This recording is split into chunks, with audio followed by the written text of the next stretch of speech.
Nauru was first inhabited by Micronesians and Polynesians at least 3,000 years ago. 13. There were traditionally 12 clans or tribes on Nauru, which are represented in the 12-pointed star on the country's flag. 14. Traditionally, Nauruans traced their descent matrilineally. Inhabitants practiced aquaculture. They caught juvenile avija fish, acclimatize them to fresh water, and raise them in the Buada Lagoon, providing a reliable source of food. The other locally grown components of their diet included coconuts and pandanus fruit. 1516. The name Nauru may derive from the Nauruan word Inauro, which means I go to the beach. 17. The British sea captain John Fern, a whale hunter, became the first Westerner to visit Nauru in 1798, calling it Pleasant Island. From around 1830, Nauruans had contact with Europeans from whaling ships and traders who replenished their supplies, particularly fresh water, at Nauru. 16. Around this time, deserters from European ships began to live on the island. The islanders traded food for alcoholic palm wine and firearms. 18. The firearms were used during the 10-year Nauruan tribal war that began in 1878. 19. After an agreement with Great Britain, Nauru was annexed by Germany in 1888 and incorporated into Germany's Marshall Islands Protectorate for administrative purposes. 2021. The arrival of the Germans ended the Civil War, and kings were established as rulers of the island. The most widely known of these was King Alwaida. Christian missionaries from the Gilbert Islands arrived in 1888. 2223, the German settlers called the island Nawodo or Onawero. 24, the Germans ruled Nauru for almost 3 decades. Robert Roche, a German trader who married a Nauruan woman, was the first administrator, appointed in 1890.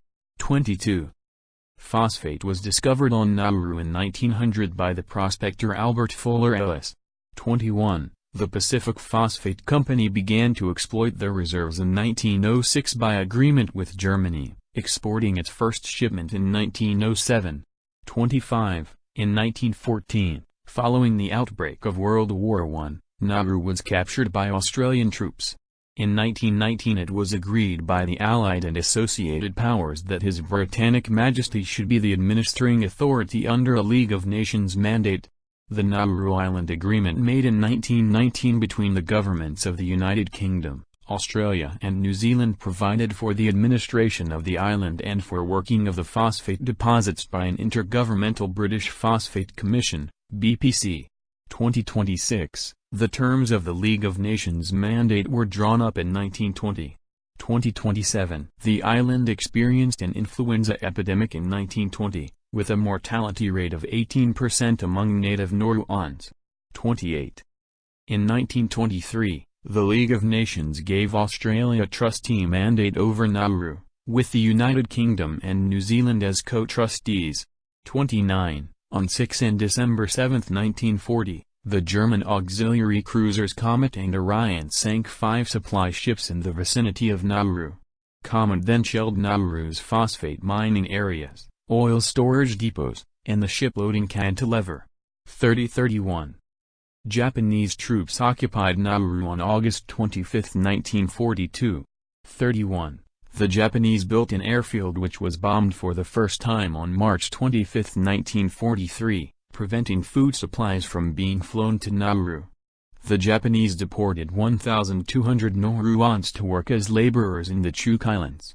32. Nauru, which had been bypassed and left to wither on the vine by American forces, was finally liberated on September 13, 1945. When Commander Hisayaki Saito surrendered the island to the Australian Army and the Royal Australian Navy.